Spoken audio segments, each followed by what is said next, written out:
Hi, Stephen K Amos here, and welcome to another episode of Me, I Blame the Parents. I'm in conversation with my friends, the children of the silent generation and the baby boomers, our elders born between 1928 and 1964.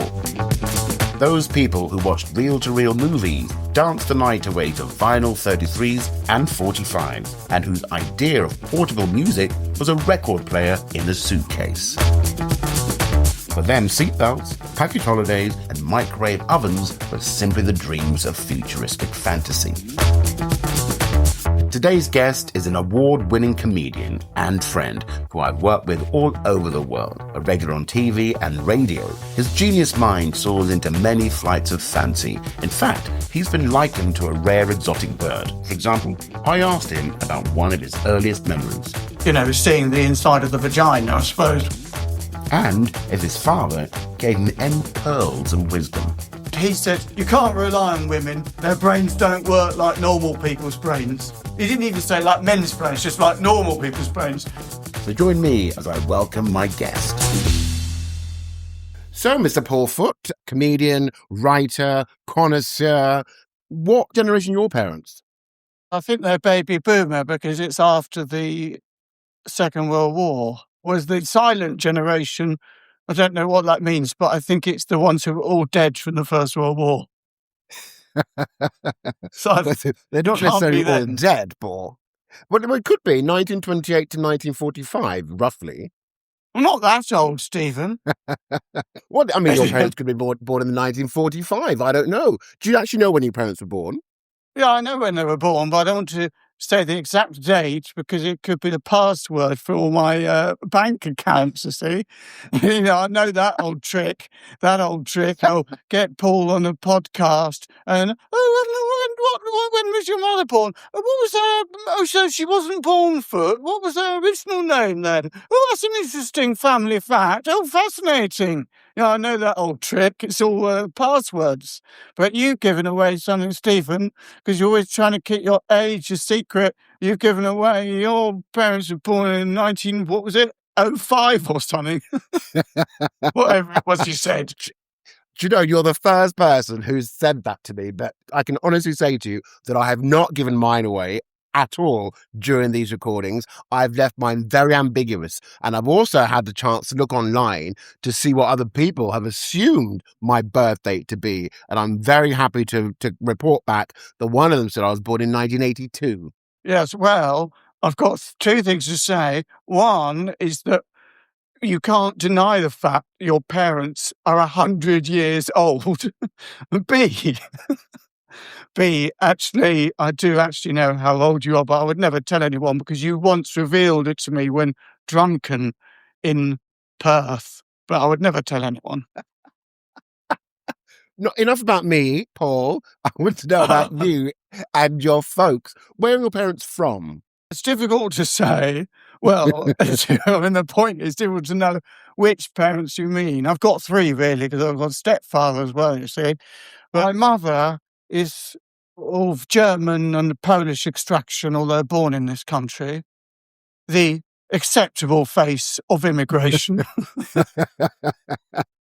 Yeah, so that's my mother, and my father, England, from the Foot family, which originates, I think, in Devon, and my stepfather from various places in England. In England. Do you seem to gravitate towards one part of your heritage as opposed to the other? I mean, is it more England or is it definitely more European? Well, when I have to fill in that thing where you have to put your ethnicity on a form, sometimes it says, are you white British or are you white other? And then I think, well, I am half other. Then I think, well, I am half British. I'm not quite sure, so I just put white British. But then really, I think, am I being a bit racist to myself because I'm denying the white European part? So, I mean, it's the English, really, is my main heritage, really. I mean, you can't really overstate the sort of Polish and German side. I can't start saying, all the Polish relatives are all dead, all the German relatives are dead. So I can't really over-egg it. But I can use it if necessary, like if there's a discussion about some sort of thing where people say, "Oh, what you'll say there, Paul, is politically incorrect," then I can pull out the Holocaust card, because some of my grandparents died in the Holocaust because they were German Jewish. So I can pull out the Holocaust card. How dare you say, how dare you? I've suffered. My great-grandparents died in the Holocaust. So I've got all the credentials. That's the point. But I completely get that, because I also have dual heritage. I was born and raised in London. My parents are Nigerian. So obviously a dilemma. Who do you identify with? Yeah. Am I Nigerian or am I British? I asked my dad years ago and he said, Stephen, never, ever, ever forget your roots. First and foremost, you are Nigerian, unless you're passing through immigration at any international airport. Yeah, well, you would remember when we were doing Last Comic Standing in America together. Oh my God, yes. And they wanted people to stand under different flags. I mean, this was 2008, 13 years ago. This would be a scandal if it happened now. I seem to remember they got like the sort of white people to stand under the English flag, and then there were black British people who are British, black. Oh, you could stand on the Nigerian flag. It was outrageous. I'm glad you remembered that, because that really scarred me. It made me also question my own identity. Well, so it scarred you. The other thing that I remember scarred you about that is you had to fly economy class. And I remember seeing a look on your face of terrible upset. Is there an earliest memory that you have of your parents, good or bad? Well, obviously, seeing the inside of the vagina, I suppose, would obviously be the... That's not such a silly answer, because did you know that I read up about this? Children remember being born up until they're about 2 or 3, and then they forget it. So none of us can remember being born. But there are lots of cases of children, maybe children who learn to speak really well earlier than normal, who say, "Mummy, I remember coming out of your tummy and I went through your vagina," sort of thing. So anyway, that would be my earliest memory, but I've forgotten now, which is supposed to shock of seeing the vagina.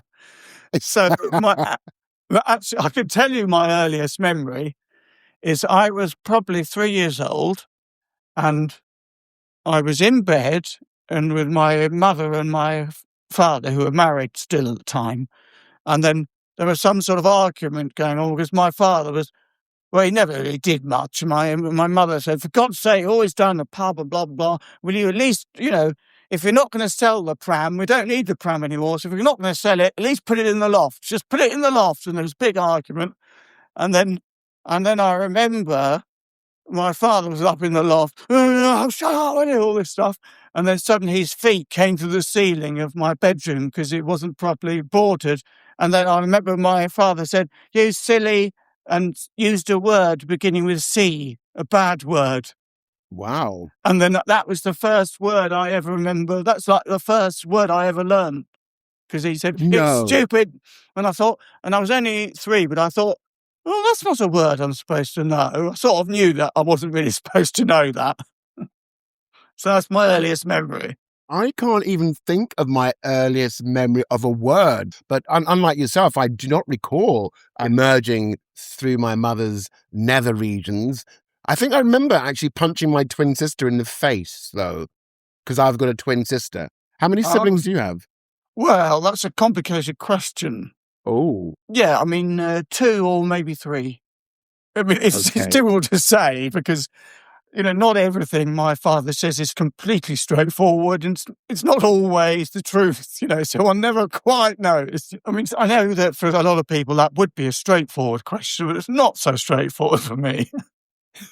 Do you know, I totally get that, because what we don't seem to acknowledge these days is that our parents had a life and may have secrets that they don't divulge with us. And it's only now with the advent of things like DNA and ancestry testing or whatever that you can find out, yes, you may well have siblings you knew nothing about. And it's such a bore, isn't it? I mean, Stephen, all these people, "I can prove I'm related to you, Stephen, I want half your money," and all this stuff. These people that come out of the woodwork in the DNA. What's devastating is when you're in there in the solicitor, And they say, look, if it turns out to be a positive match, you're going to have to give them £500,000 to shut up, And then when the result comes back, it's devastating, isn't it? It really is. DNA evidence is the bane of my life. I just remember my second earliest memory. It was when my father threatened my mother with the scissors, and then she ran next door for protection. And then he came and sat on my bed, and I was only 4. And he said, you can't rely on women. Their brains don't work like normal people's brains. He didn't even say like men's brains, just like normal people's brains. But obviously children are quite perceptive, and I knew immediately, instinctively, that it was a load of rubbish what he was saying. I just knew. It does sound like that your dad was also very open to discussing things with you. Would you say that? Well, certainly after, when he was drunk, he was discussing almost anything. Did you ever have the talk then? I mean, was it that close? No, we never had that talk, but we did have the talk when I was maybe 20 or something, or 22, I suppose I was, when I revealed to him that I was gay.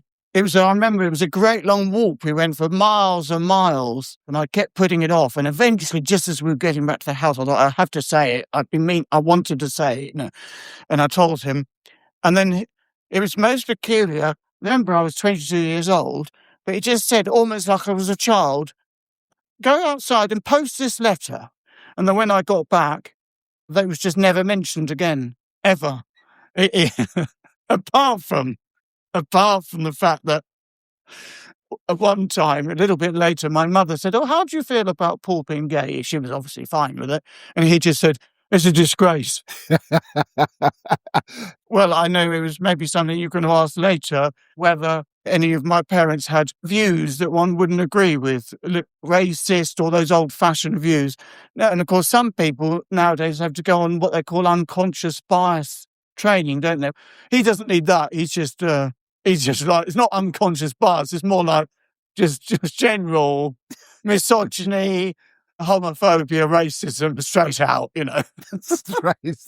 Straight out. I think that's quite an interesting metaphor, you say, when you eventually found the courage to come out to him after this long walk, and then his response to you is, it's kind of like he knew and had written maybe in the letter, my son is gay, put it in the envelope and asked you to post it without you knowing what's in the envelope, and that posting of it meant it went away. Therefore, never to be spoken of again. Well, I hope not. It was a letter to the gas board.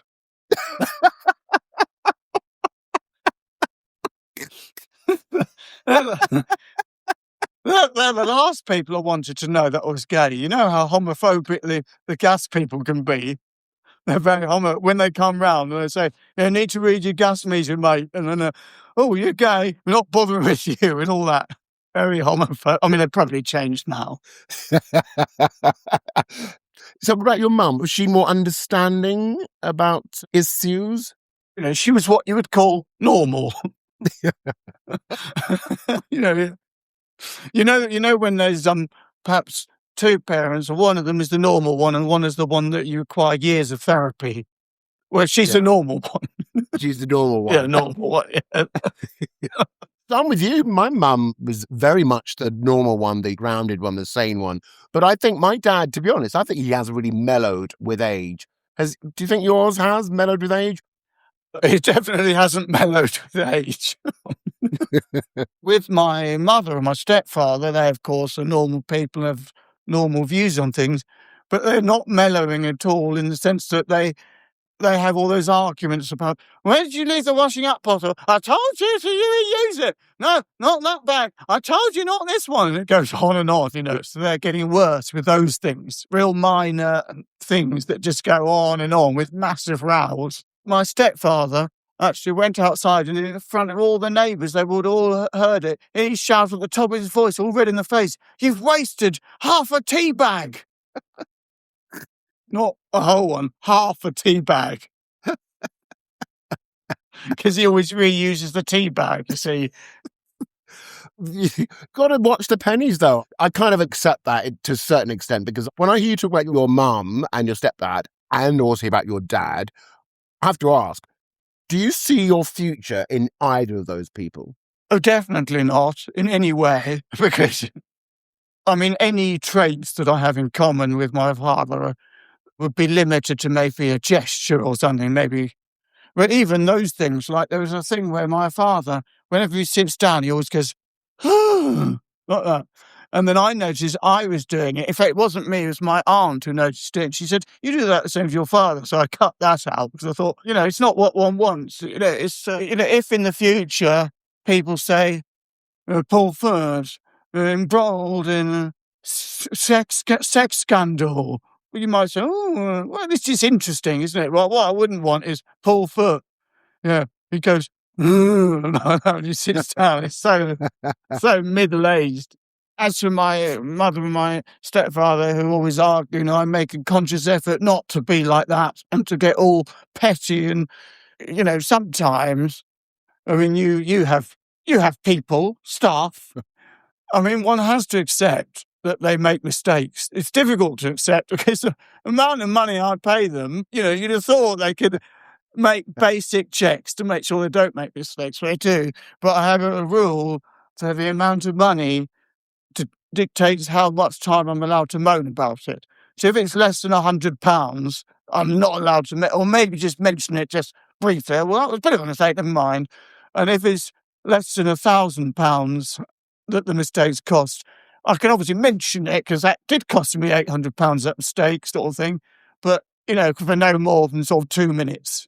Because there's no point going on and on about it, is there? Obviously, if it gets bigger, when I hit if it's obviously a real big mistake, £25,000, then I am allowed to moan on and on and on about it. Why didn't you check? It was such a basic thing, and now that's cost me money. You're not going to pay it. You haven't got 25,000. I'm having to pay it.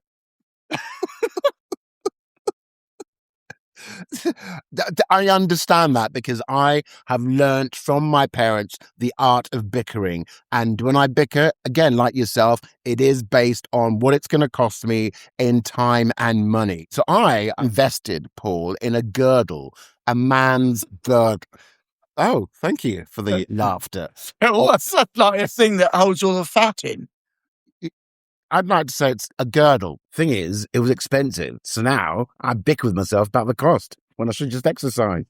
But why not just not get fat? Easy for you to say. You've got a very slight frame. You've got obviously a very working metabolism. Mine's all over the place. Yeah, so I don't want to get the obesity, the fatness. So you're saying, but you are also saying that you are a real moaner. You moan on about things, do you?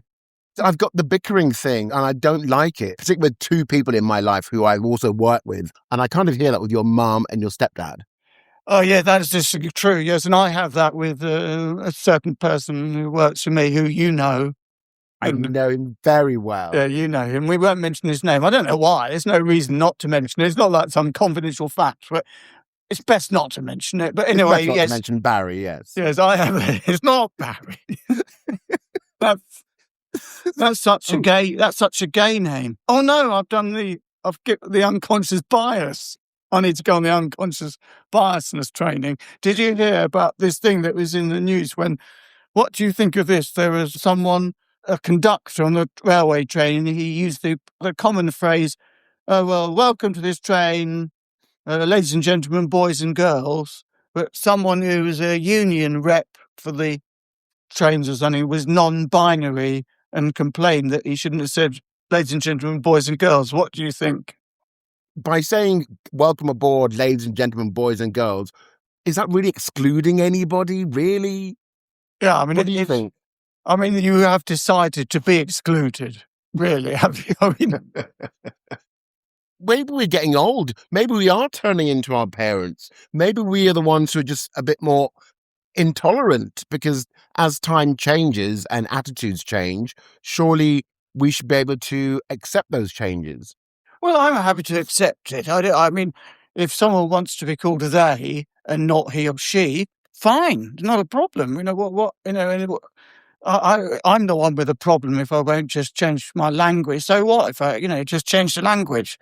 Having known how the world is constantly changing, I'm assuming your mum and stepdad have maybe kept up with the times and your dad maybe a bit more resistant? Stubborn, maybe? Yes, a little bit more resistant, you could say, yes. But, well, you might talk, some people who are a bit older are still coming to terms with the fact that maybe there's people who feel they're gender non-binary or something. My father's still coming to terms with the fact that people came from the Caribbean to this country in the 50s, he's still dealing with that. And I mean the 1850s. He's not exactly ahead of his time. I was talking to somebody the other day and they were saying, actually, we really shouldn't give the older generation, people like your dad, so much of a hard time because that is what he knew. I don't think you can just excuse people because they're older. Because my grandmother, who died a couple of years ago, and she was 99 and a half, but she was always very flexible and she was not at all racist or sexist or homophobic. But, she still, there was one time, I remember, this was 20 years ago probably, and she was talking about how she'd seen a thing on the news about gay people adopting children. And because she was born in 1919, she sort of thought, this is a bit weird, gay people adopting children. She says, I don't think I agree with that, she said, Paul. And then I said, well, I've actually met recently a gay couple who have adopted a child and they love the child, blah, blah, blah. And I said, and after listening to this for only just 2 or 3 minutes, she said, I've changed my mind, Paul. I can see there's no reason why gay people shouldn't adopt children. And she might have used the word coloured because she was 99 and she was too deaf then. And if you just said, I'd have to say, no, you mustn't say that. You must say black. Yes, it was black. Yeah, it was definitely black. It's best not to say it, But, so she was very much flexible. Definitely of the silent generation. Was that your grandmother on your mum or your dad's side? That was my father's mother. Oh, wow. So she was very progressive, yet your dad wasn't. That's really interesting. Well, I think it came from my grandfather, because you see, that time when I had that conversation with my grandmother about gay people adopting children, what I didn't tell you is that my grandfather was there listening to it all, but he never said a word.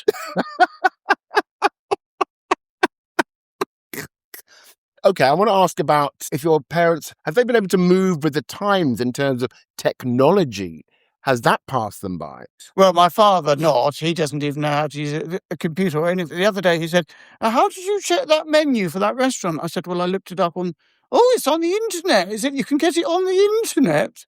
I mean, he's no more advanced in terms of technology than his mother, my grandmother, was. One time she had this great big organ in the sitting room, like a real big one, not like an electric, like a great big thing, all 6 foot high and 6 foot wide. And one time she said, if I take that organ out, I don't play it anymore. She said, if I take the organ out, will I have room for the internet?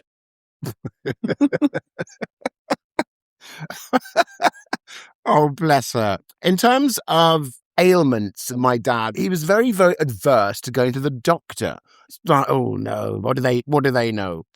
Well, my father, he loves going to the doctor, hospital.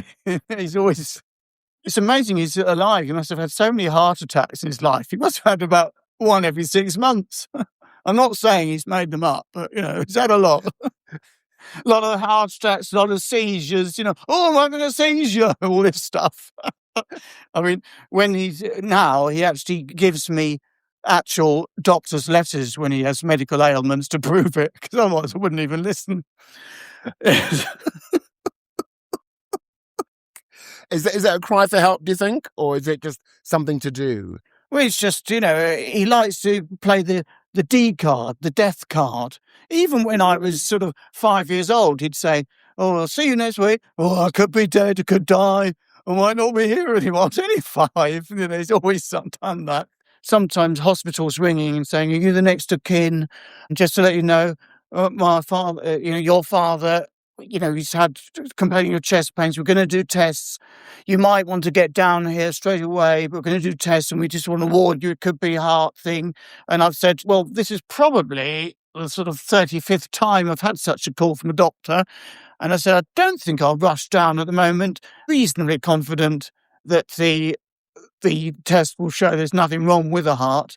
But if there is something wrong with the heart, give me a call. And then they don't call back, and it's never mentioned again, you know.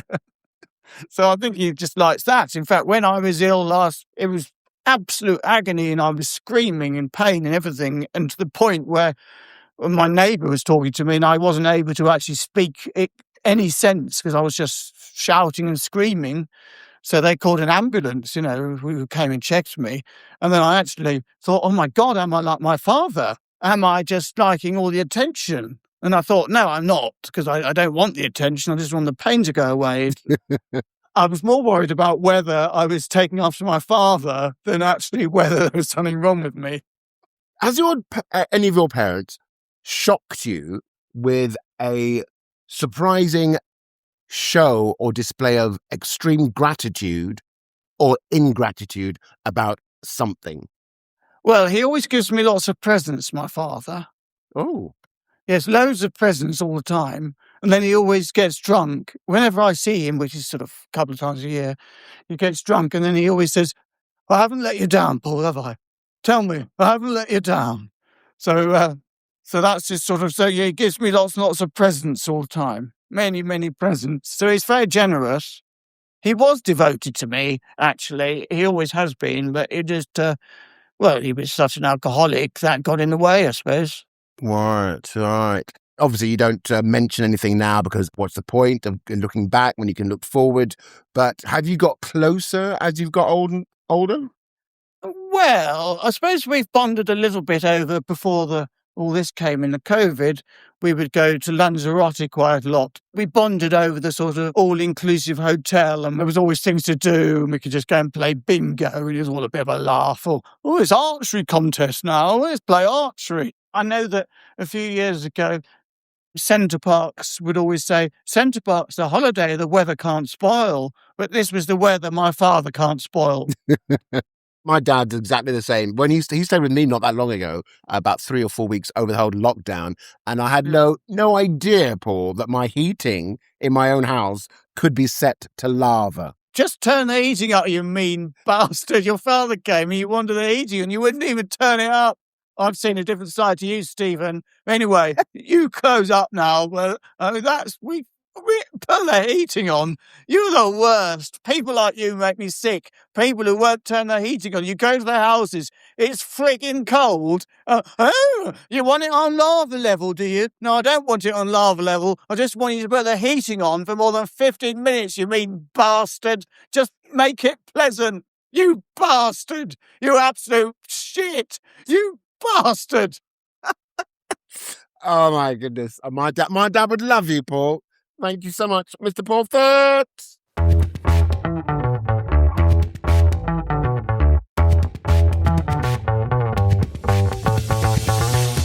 Phew. So, that was Paul Foot, who told us it's never too early to learn a swear word, and all-inclusive holidays are the best way to win over your dad. That and selflessly turning your heating up. Join me next time for more Me, I Blame the Parents. Just a little delving into what makes them tick. And we've got to know them a little bit better. So, that's all, folks. You've been listening to Me, I Blame the Parents, hosted by me, Stephen K Amos, with special guest Paul Foot, produced by Hugh Sington,